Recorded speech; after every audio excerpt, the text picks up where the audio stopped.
What is up, gentlemen, and welcome back to another episode on the channel. On today's episode, I wanted to talk to you about mornings. More specifically, what is a no bullshit, very simple, practical guide on how to live and have the best mornings possible that are going to set you up the right way to have a successful rest of your day. Why am I doing this episode, and why is this episode something you should watch? Well, I'm going to take a very simple and practical approach on how to have a good morning. We're going to really distill it down to its core components, and each of these 7 components that I'm going to mention, I'm going to give you guys specific, tangible reasons why you should be implementing them in your day-to-day life. And we'll start off with number 1. When it comes to having a good morning, understand that well begun is half done, and that's why you should wake up early in the morning. What are the core reasons? Well, we understand that waking up in the morning ultimately allows us to have the mental space necessary to make educated, informed decisions about our lives. If you look at your day-to-day, you'll notice that there are so many distractions from all areas of your life, whether it's in your personal life or your business life. There's so many things that are pushing and pulling you in different directions.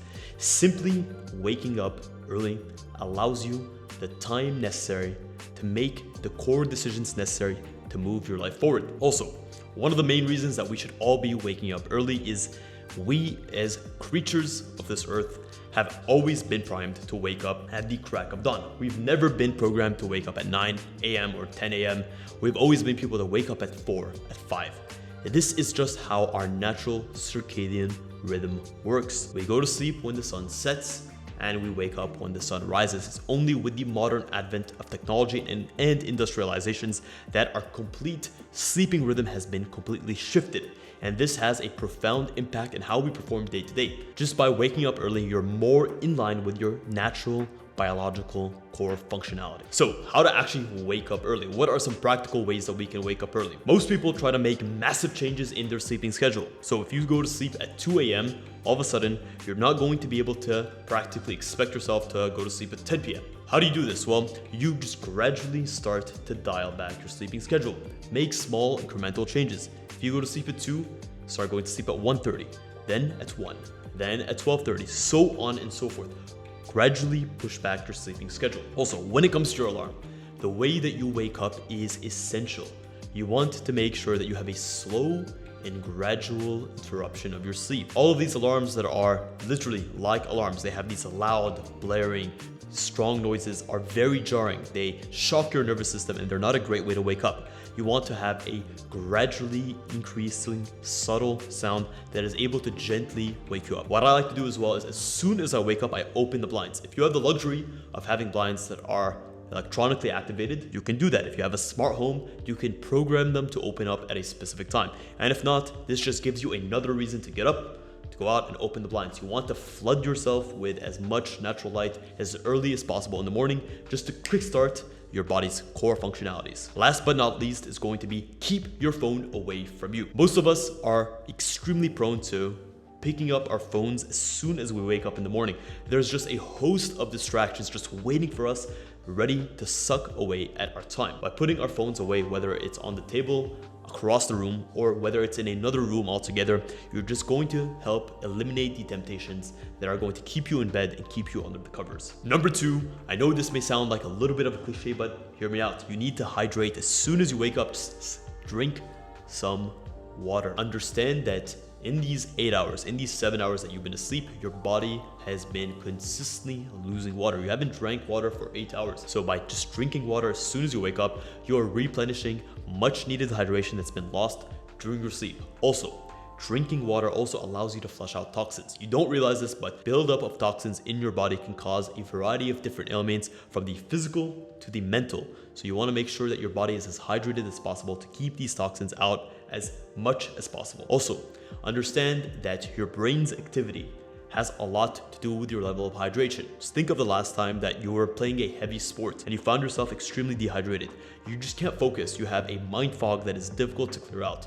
By consistently hydrating yourself, you are helping to clear out brain fog and ultimately have more mental sharpness, more mental acuity, and just better overall ability to remember key things. Last but not least is that drinking plenty of water in the morning is a great way to kickstart your metabolism. And if you're someone that is serious about their physical fitness, understand that your metabolism is going to give your body the ability that it needs to burn through its fuel supplies correctly and efficiently. If you don't kickstart your metabolism, you're not putting your body in its natural state of burning energy or burning your carb stores and fat stores when you need to actually go out, conquer the world, and do what you need to do. 3 is take the time to either exercise or stretch. Again, these are such simple tasks, but understand that the reason for this repetition on and on and on is because this stuff actually works. Simply by implementing waking up early, drinking a lot of water, going to the gym, or stretching, or doing some sort of yoga, just something to get your body moving, is going to prime your body to operate at its optimal functionality, both mentally, physically, and even spiritually, if you believe in that. So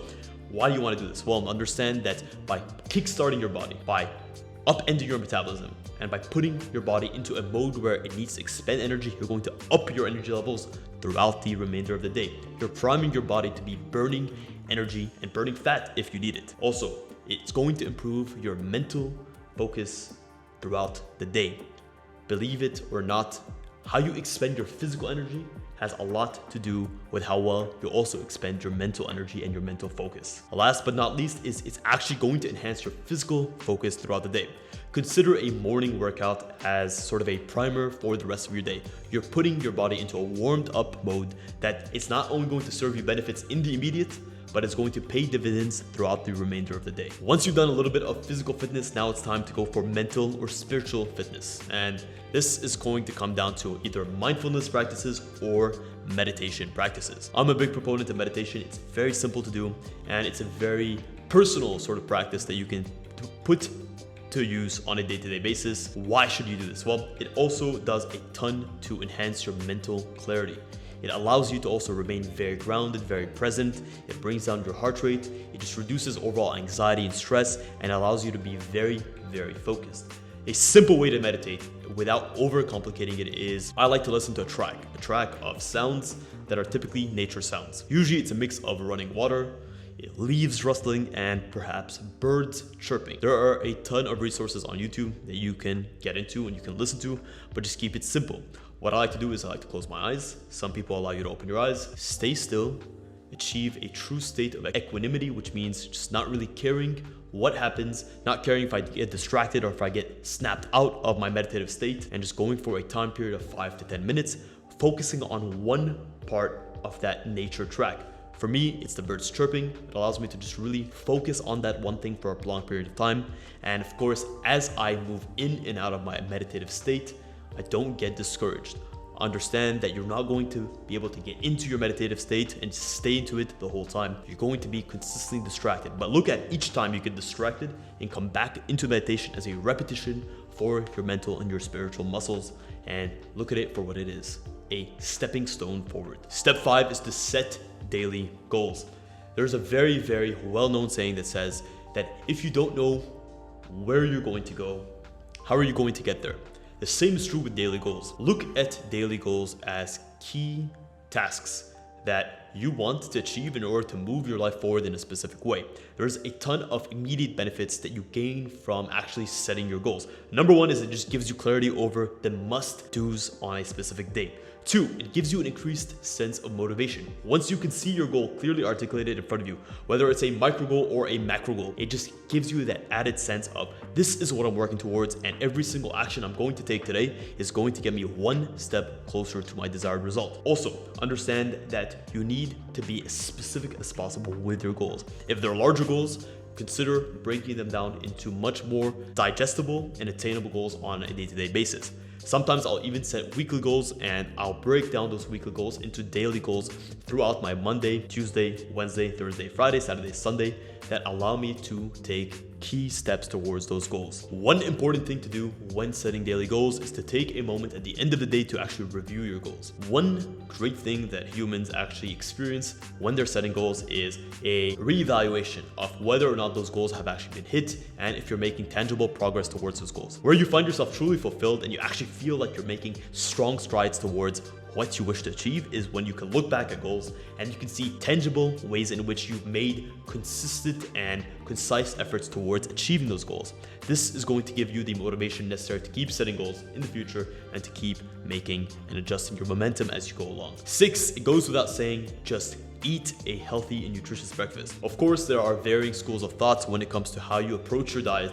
Some schools of thought will tell you should fast And if you're fasting, most likely you're not going to be eat a breakfast. But if you're not fasting, consider fueling yourself up with the right macronutrients and micronutrients on a day-to-day basis to actually set yourself up the right way.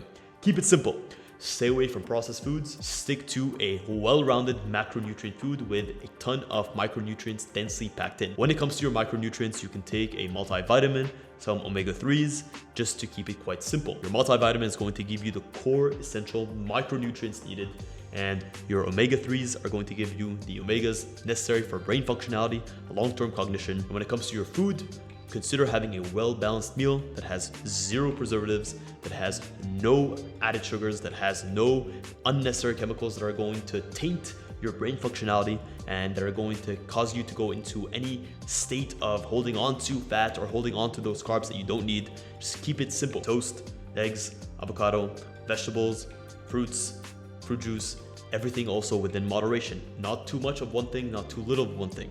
Consider, if you need to, tracking your food on a day-to-day basis. And what I find immensely helpful when it comes to my food is consistency. If I pick a winning formula that I know works for me in terms of energy output, in terms of giving me the micro and the macronutrients needed on a day-to-day basis, and also maintaining and moving me towards my long-term fitness goals, whether it's fat loss or whether it's muscle building, then I just rinse and repeat that same idea every single day. I try not to switch it up too much. Most people overcomplicate their diets. They try to integrate and incorporate too many different things on a day-to-day basis that ultimately just ends up burning them out and leaving them high and dry. Last but not least is plan your outfit out the night before or even just in the morning before. Understand that planning your outfit and how you wish to present yourself on that day has a tremendous amount of mental benefits for you in terms of how you view yourself and how others view yourself. I've done a ton of videos on this channel specifically on the importance of dressing. I've given specific archetypes of dress wear that you can actually wear to project a specific version of yourself that you feel best aligns with who you wish to be. And I've also identified the importance, both socially and mentally and physiologically, in terms of how you present yourself and what type of fashion you choose to adorn yourself with. But planning out your outfits in advance is going to optimize your morning routine. It's going to reduce unnecessary mental burden from your day-to-day practice. And also, you're going to give yourself the best possible opportunity to dress yourself the way you wish to present yourself, to look at yourself in a way that is proud, and ultimately to move into the world in the way you wish to move into the world.